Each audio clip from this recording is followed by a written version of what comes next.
Assalamualaikum warahmatullahi wabarakatuh. Perkenalkan, nama saya Dizikri dengan NIM C0E024011. Saya dari Prodi Keuangan Daerah Fakultas Ekonomi dan Bisnis Universitas Jambi dari kelas R001. Di sini saya akan mempresentasikan materi saya. Baiklah, di sini saya akan mempresentasikan makalah saya yang dengan berjudul Cara dan Sistem Pemungutan Pajak, Tarif Pajak, dan Fungsi Pajak.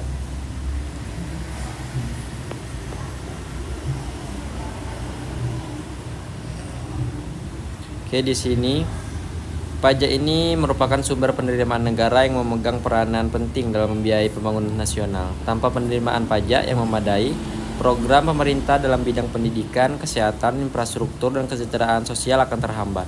Dalam praktiknya, pemungutan pajak di Indonesia memiliki berbagai sistem yang telah diatur dalam peraturan perundang-undangan. Pemahaman tentang cara dan sistem pemungutan pajak, tarif yang diberlakukan, serta fungsi pajak menjadi sangat penting, khususnya bagi mahasiswa sebagai calon generasi penerus bangsa. Pengetahuan tersebut dapat meningkatkan kesadaran dan kepatuhan masyarakat dalam melaksanakan kewajiban perpajakan. Selanjutnya, materi pertama yaitu sistem pemungutan pajak. Sistem pemungutan pajak ini adalah mekanisme atau cara bagaimana pemerintah memungut dan menetapkan pajak yang harus dibayar oleh wajib pajak. Di Indonesia berlaku 3 sistem utama, yaitu self-assessment system, official assessment system, dan withholding system. Berikut ini penjelasan masing-masing. Yang pertama yaitu adalah self-assessment.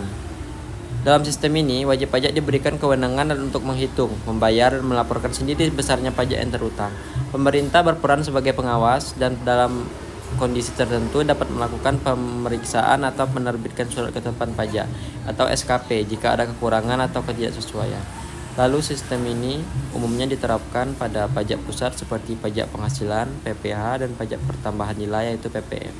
Kelebihan dari pajak ini sistem ini yaitu memberikan fleksibilitas, mempercepat proses, dan meningkatkan partisipasi wajib pajak.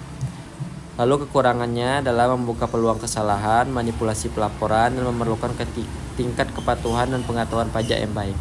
Yang kedua yaitu adalah official assessment system. Dalam sistem ini, pejabat pajak atau fiskus mempunyai kewenangan penuh untuk menetapkan besarnya pajak yang terhutang dan wajib pajak bersifat pasif. Pajak terhutang baru diketahui setelah dikeluarkannya surat ketetapan pajak atau SKP oleh aparat pajak.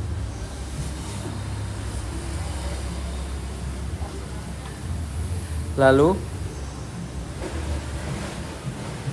contoh penerapannya adalah pajak bumi dan bangunan atau bisa disebut sebagai PBB, dan pajak daerah lainnya yang nilainya ditetapkan oleh otoritas pajak melalui surat ketetapan atau SPPT, surat perhitungan pajak terhutang. Kelebihan dari sistem ini adalah lebih akurat dalam perhitungan karena dilakukan oleh yang berwenang, mengurangi beban perhitungan pada wajib pajak. Kekurangannya bisa memunculkan birokrasi, ketidakpastian waktu, dan beban administrasi bagi fiskus. Lalu yang terakhir adalah withholding system. Dalam sistem ini, pejabat pajak atau fiskus mempunyai kewenangan penuh untuk menentukan besarnya pajak yang terhutang dan wajib pajak bersifat pasif. Pajak terhutang baru diketahui setelah dikeluarkannya surat ketetapan pajak atau SKP oleh aparat pajak. Contoh penerapannya adalah pajak bumi dan bangunan PBB dan pajak daerah lainnya yang nilainya ditetapkan oleh otoritas pajak melalui surat ketetapan atau SPPT, surat perhitungan pajak terhutang. Lalu kelebihan dari sistem ini yaitu lebih akurat dalam perhitungan karena dilakukan oleh yang berwenang, mengurangi beban perhitungan pada wajib pajak. Lalu kekurangannya adalah bisa memunculkan birokrasi, ketidakpastian waktu, dan beban administrasi bagi fiskus. Selanjutnya adalah tarif pajak. Pengertian tarif pajak. Tarif pajak ini adalah persentase atau besaran waktu yang digunakan sebagai dasar untuk menghitung jumlah pajak yang harus dibayar atas objek pajak. Tarif ditetapkan oleh undang-undang dan peraturan perpajakan dan berbeda tergantung jenis pajak, objek pajak, dan subjek pajaknya. Yang kedua adalah jenis-jenis tarif pajak. Berikut ini beberapa jenis tarif pajak yang umum di Indonesia. Yang pertama adalah tarif tetap atau flat, persentase atau nominal tetap tanpa tergantung besaran objek pajak. Selanjutnya adalah tarif proporsional, persentase tetap yang ditetapkan terhadap objek pajak tanpa bertambah atau berkurang seiring besaran objek.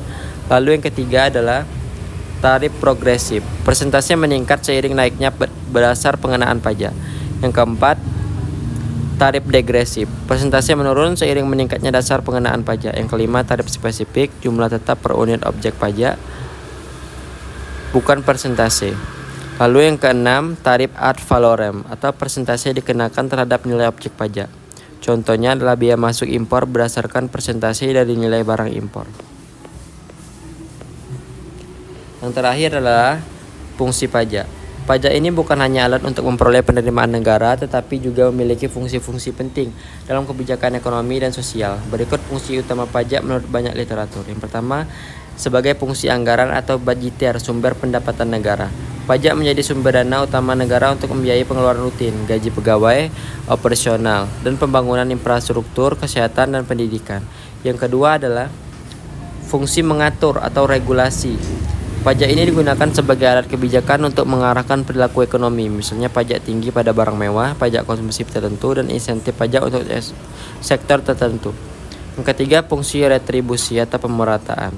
Pajak membantu memeratakan kesejahteraan melalui pengambilan dari pihak berpenghasilan tinggi dan dialokasikan untuk program sosial, subsidi, dan bantuan kepada yang kurang mampu.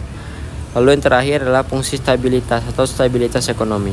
Pajak dapat digunakan untuk mengendalikan inflasi, mengatur konsumsi, dan menjaga stabilitas ekonomi melalui kebijakan fiskal. Contoh, menaikkan tarif pajak untuk mendinginkan ekonomi yang terlalu panas.